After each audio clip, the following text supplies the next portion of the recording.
I have a few poems to read. I'm going to start with one that I wrote. It's actually from last month. This poem is called Mosaic. It's pretty short, but it's meaningful to me, so Mosaic.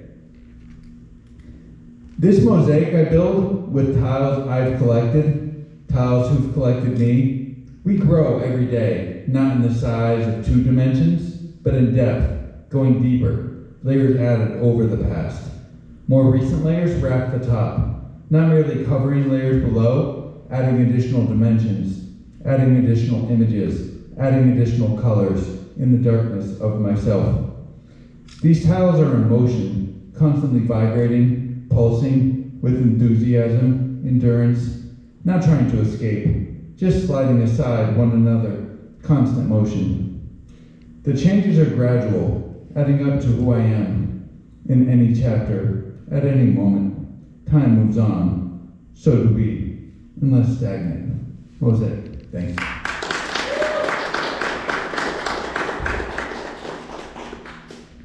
So that was from last month. This next one I think is from like 20 years ago. I'm not 100% sure. You guys know Sleeping Giant? Yeah. You know where they used to do the quarry? You know they used to quarry and there's that cliff face there? Yes. And there's that ancient thing that looks like it's the Parthenon in Greece. It's where they used to have the equipment to do the quarrying there. This is called Reflections on an American Parthenon. I wrote this on that old building from where the quarry used to be.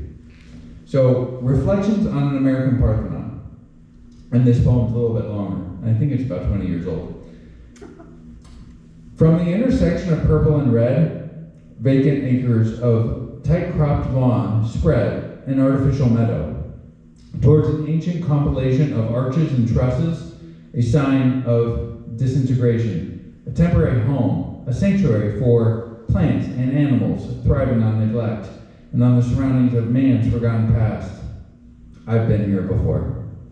An ancient wooden beam, creosote-soaked, toxic, abuts one column of the wall amidst crumbling blocks of concrete, outmoded of purpose, and steel framing, rusted, once a steady support for a roof or a floor. I hoist myself up, fearing for an instant the possibility of falling backwards into the debris below. Adrenaline pumping as sweaty hands grip weathered concrete, and I lunge, committing, forward, up, on top, and come to rest on the hard, rough surface with insects, arachnids, and others, feeling my quickened breath and pulse, out of place in the calm of quiet surroundings.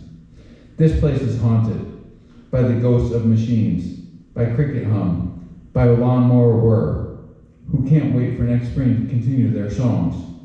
Signs of life here, echoed by an invasive true blue krylon, sketchings on dark industrial pylons, vandals attacking vandals. Introduced species of weeds claim territory of the ground, once blanketed by weaker native greenery. Virginia creeper far from home, grow through the throes of autumn's red, orange, and yellow, clinging desperate to these sad walls. Euonymus alatus fizzle pink into fall, rather than burning, evidence of God's fire extinguished. And among these invaders, melancholy natives, raspberry brambles, sumac, and blooming aster, blend into the common theme of dilapidation and despair. Halfway up the wall, furry remnants of sturdy vines give evidence of attempts of nature to reclaim, arrested by past winter winds. Irregular rectangle cubes of broken concrete, imprinted with the molds of bygone purpose, repeated wave pattern of corrugated aluminum, or vacant tube of rebar, form an irregular heap amidst the rogue plants. Across one rippled block, a snake undulates. Her back is sequenced of black and white stripes, perhaps a juvenile milk snake, Lampropeltis triangulum, and conforms to the steady configuration of rough, rounded peaks and troughs. I feel the urge to jump down from my perch, this moss-capped wall, for a closer look, but I think better of it, and watch from a distance as she slips off the block, disappearing into the thick twists of matted weeds and warmth of the ground. I am left with the sounds of crickets and light winds blowing through crisp edges of yellowed maple leaves, brushing back and forth against each other until they can bear it no longer, relinquish their tentative grip, and fall for the only time into eternity. I've been here before. And from the distance, the ebb and flow of deep automotive buzz, engines and tires on asphalt highways, encroaches on the site where nature tries to start over. Reflections on the American Parthenon. Wow.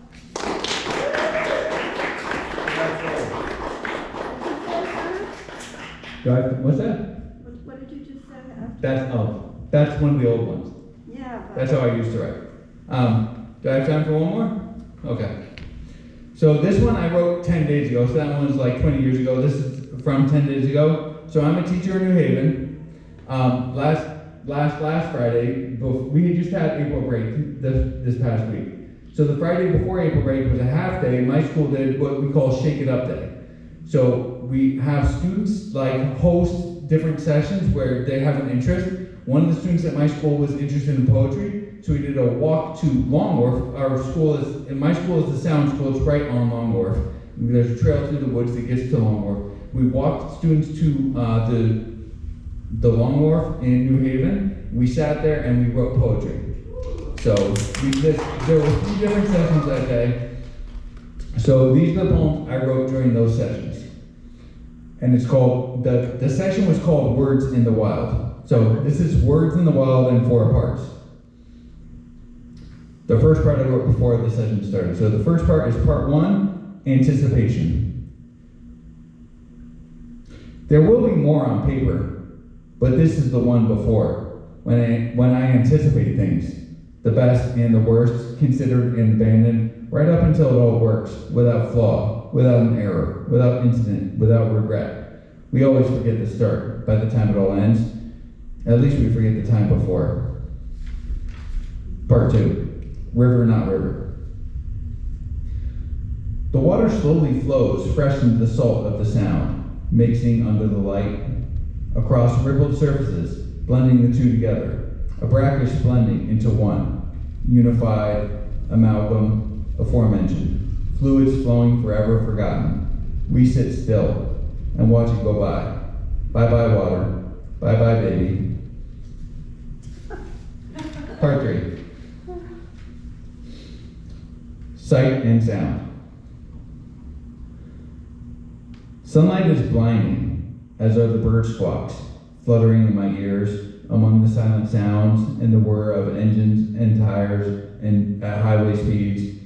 An ambulance cruises by before around the corners suddenly. Wow, wow! Downshifting trucks. In a rapid flow, disruptive, alerting the birds, unsure of the sound's intentions. The birds have settled back into the constant hum of vehicles on asphalt at highway speeds, cruising past, cruising fast. It will last on this road, flowing from Canada to the Keys, sideways to Connecticut, south stretching, calling us, urging us, or pulling us north. Part 4, Phragmites. Egrets dance in the shadow winds, losing their path under their shade, colors not white, or shades of gray. The colors I see, herons, green. The colors they say. The seeds still sit on high, casting shadows from above onto the ground just out of their reach. Their leaves still stand alongside stalks, reaching up, not to infinity. Fragmented night teas. Thank you.